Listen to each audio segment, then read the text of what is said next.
Hello guys, আশা করি আপনারা সবাই ভালো আছেন। আল্লাহর রহমতে আমরাও অনেক অনেক ভালো আছি। আসসালামু আলাইকুম। এই তো আমার মেয়ে এসেছিল, তার জন্য পিঠা বানিয়ে দিব। ওরা আজকে চলে যাব, এর জন্য আমি কুলি পিঠা বানাইতেছি। এই তো দেখুন কুলি পিঠা।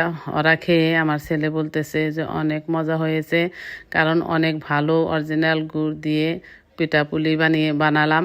এর জন্য অনেক টেস্ট মজা হয়েছিল। এই তো আমি গুড়গুলো কেটে নিতেছি। ছোট ছোট করে গুড় কেটে নিলে দুধের মধ্যে দিলে অনেক ভালো হয়।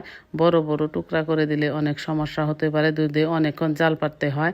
এই তো দেখেন সবাই মিলে আমাকে হাতে হাতে সবাই সাহায্য করে দিতেছে।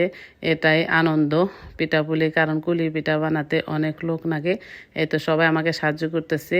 এদেরকেও আমি এসব পিঠা দিয়ে খাবো, এর জন্য সবাই মিলেমিশেও করে দিতেছে। আমরা নিজেরাও খাবো, আশেপাশে সবাইকে দিয়ে খাবো, এর জন্য আমি সবাইকে বেড়ে দিতেছি।